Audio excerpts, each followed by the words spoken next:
Pemirsa, sampai kita di penghujung acara. Sekarang Pak Fuad katanya mau nambahkan. Saya ini sebetulnya pada satu kesimpulan ya, bahwa saya ini tidak begitu heran kalau memang disebutkan ada peran Singman dalam hal impor daging sapi ini. Paling tidak kesimpulan saya itu kan ada 4. Pertama, memang ada hubungan atau kenal antara Singman dengan banyak orang termasuk dengan SBY, memang kenal lama. Ya. Sudah ada dalam rekaman-rekaman sebelumnya. Jadi dia bukan orang yang sembarangan. Dan di setiap rezim itu mesti ada orang-orang swasta yang tidak sembarangan, mesti itu. Ya, ketiganya memang kesaksian dari Tuan Hakim sendiri. Tapi yang keempatnya itu, petinggi-petinggi PKS ini secara kebetulan terus terang aja, emang sering ngobrol atau cerita secara nggak langsung kepada saya, sering dengar ya langsung kepada saya maupun tidak langsung kepada saya mengenai peran peran Singman dalam berkomunikasi dengan SBY.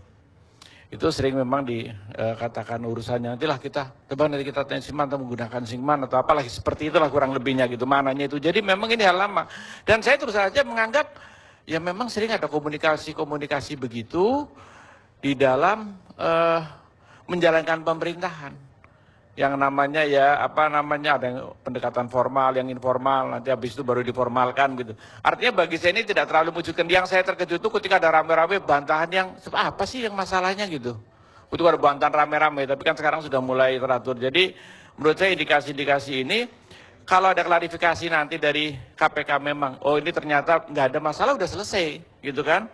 Tapi kalau belum, ya memang ini karena nyangkut kesaksian di depan sidang, jangan karena ini nyangkut orang gede gitu kemudian ditenggelamkan. Itu aja pesannya. Makasih.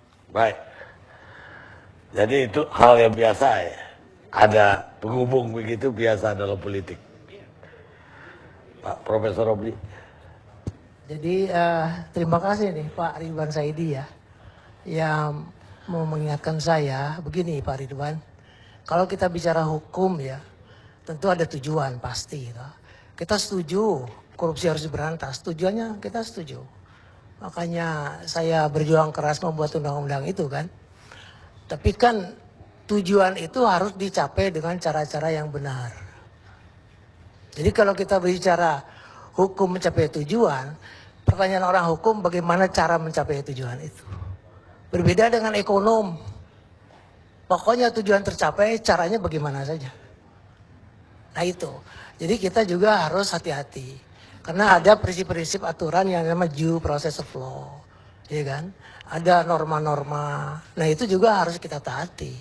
Saya setuju tujuannya, kita semua setuju kan. Tujuannya memberantas korupsi, menciptakan negara yang lebih baik, ya kan? Sejahtera.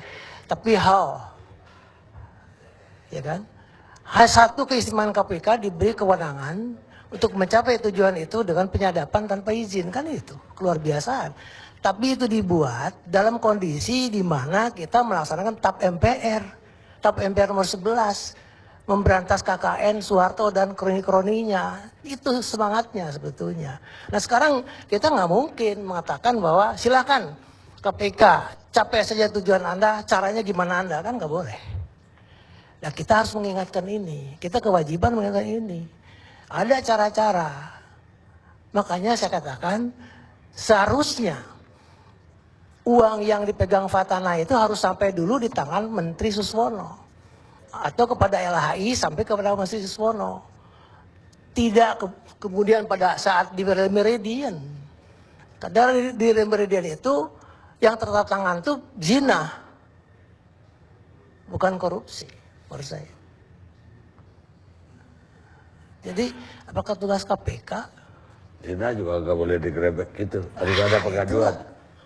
Jadi ini persoalannya, saya kira.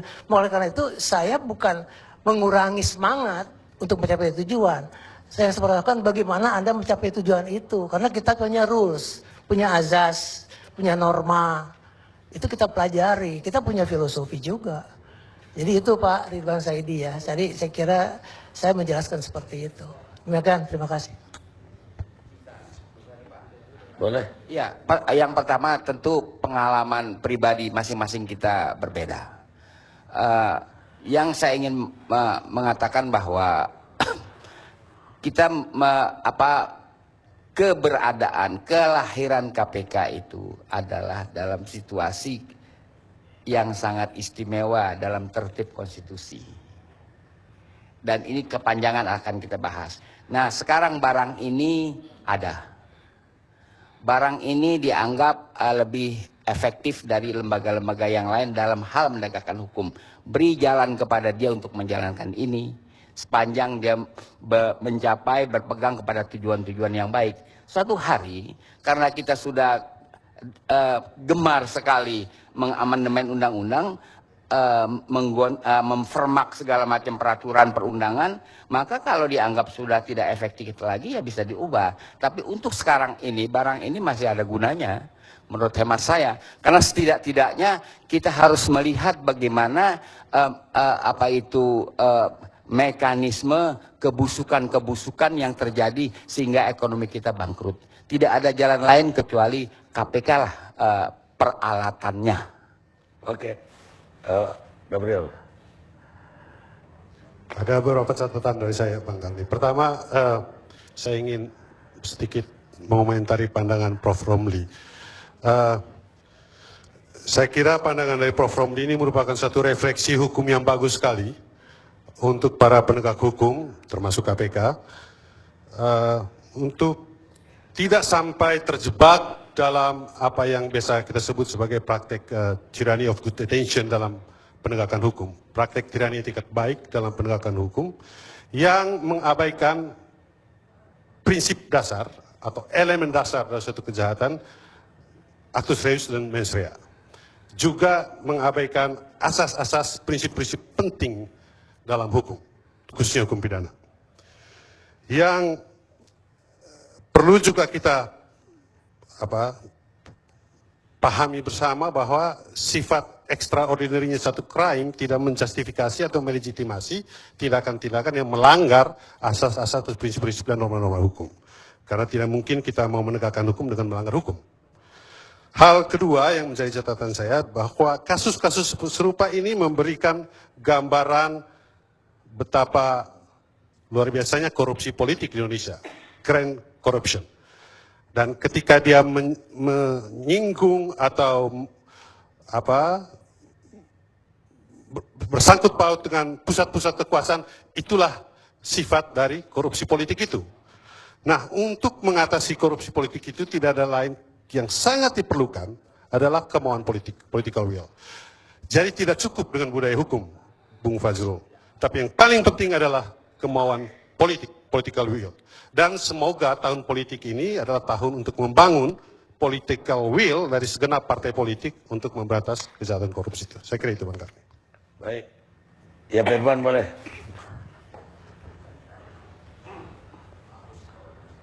Ya, terima kasih, Bang.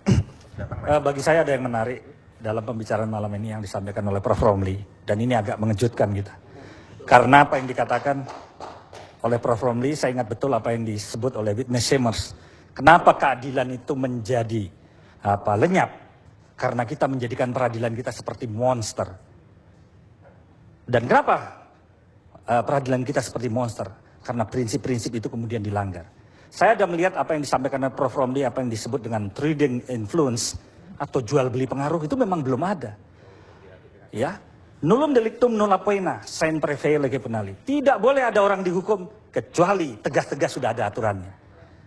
Jadi kalau belum ada aturannya, bagaimana bisa menyatakan seseorang itu melanggar delik? Ini prinsip yang tegas menurut saya.